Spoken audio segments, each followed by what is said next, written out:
I still remember the sounds of the restaurant that night, the faint clinking of glasses, the soft hum of conversations blending together, and the gentle jazz coming from a speaker tucked in the corner. It was a place we had visited countless times before. Our anniversary spot, the same table by the window, the same candlelight that used to make her eyes shine. Only this time, the light made her face look almost unfamiliar to me. Emily sat across from me, hands folded, knuckles pale against the tablecloth. The waiter had just poured our wine. I had made the reservations 2 weeks ago, thinking a quiet dinner might bridge the growing gap between us. She hadn't smiled once since we sat down. I lifted my glass and whispered a toast to us. She hesitated, then took a sip. No clink, no warmth, only silence. There's a kind of quiet that isn't peace. It comes from endings, and I could feel it pressing against my chest. She looked at me then, really looked, as if trying to memorize my face for the last time. Her lips trembled slightly. "Daniel," she said softly. "There's something I need to tell you." My stomach tightened. I had rehearsed this moment in my head without even realizing it. The late nights at her office, the sudden phone calls, the times she stepped away to answer distant calls. Every warning had been there. I just hadn't wanted to admit it. Not until she spoke. "I've been seeing someone," she whispered. The world didn't collapse. The walls didn't close in. Everything just snapped into clarity, like a lens suddenly in focus. The candle flickered between us, reflecting on the tears gathering in her eyes. I didn't speak. Not yet. She kept talking, words tumbling out in a mix of guilt and panic. "It wasn't supposed to happen.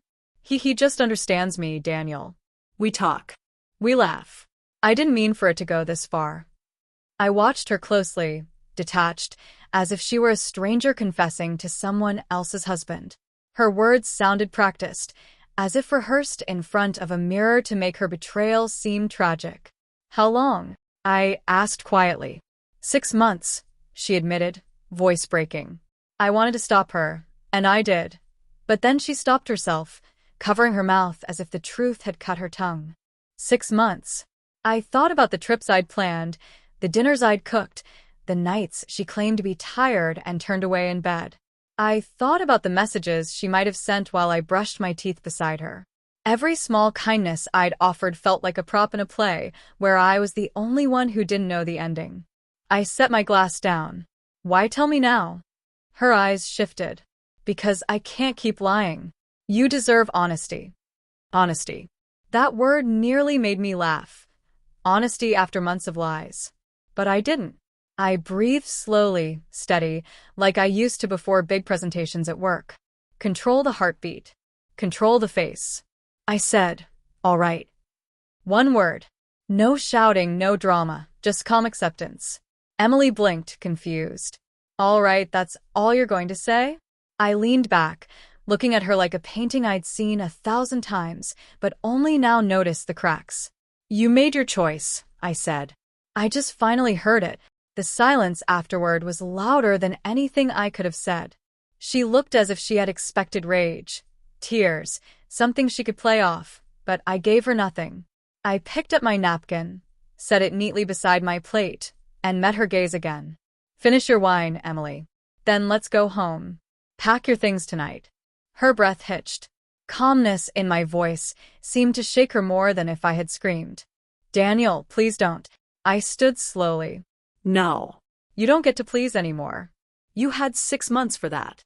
For the first time that evening, she looked small, not fragile, just exposed. As I walked out of the restaurant, I realized something. Endings don't always explode. Sometimes they whisper. The drive home was quiet. Only the rhythmic click of the turn signal broke the stillness. Emily faced the window, wiping her eyes. I didn't ask who he was. Knowing wouldn't have changed a thing. When we arrived, she lingered in the passenger seat, staring at our house. The porch light flickered, catching her reflection. "You're not even going to ask me to explain?" she whispered. I opened the door. "You already did." Inside, the air felt heavy with unspoken words. I went straight to the bedroom, pulled her suitcase from the closet, and set it on the bed. She followed, still trembling. "Daniel, please," she said. "It was a mistake." It didn't mean anything. 6 months isn't a mistake, I said. It's a decision. She flinched. Maybe they did. She tried to touch my arm, but I stepped back. Distance was no longer just emotional, it was measured in miles. I don't want to lose you, she said. I laughed softly. You lost me a long time ago, Emily. You just didn't notice. She began packing in jerky motions, clothes, toiletries, a framed photo from our Seattle trip. Even she seemed unsure what was real. When she zipped the bag, she looked at me, eyes raw. Nothing I can say will change anything? There's always something to say, I replied. But nothing that changes what you did. She sank onto the bed, hands over her face. I wanted anger, something sharp, but all I felt was emptiness. The quiet that comes after a storm when nothing remains to destroy. I poured myself water in the kitchen. The clock ticked slow and steady. She returned with her suitcase. I'll stay with my sister, she said. I nodded. Probably best. At the door, she hesitated. Will you ever forgive me? I met her eyes one last time. I already did. Forgiving doesn't mean wanting you back. She stepped outside. The sound of her suitcase wheels scraping the walkway was the last I heard before the door closed. Next morning, sunlight spilled through the curtains. Her side of the bed was empty, a faint indentation remaining. Grief flickered briefly, then relief. Coffee in hand, I opened my laptop. Bills, emails, life, waiting untouched by last night's disaster. A message came from an unknown number. I'm sorry. I wish I could take it back. I stared, then deleted it. Some words don't need answers.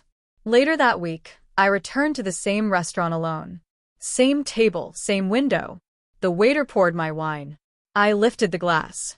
To peace, I murmured. And for the first time in years, I meant it. Because sometimes the strongest thing a man can do isn't fight.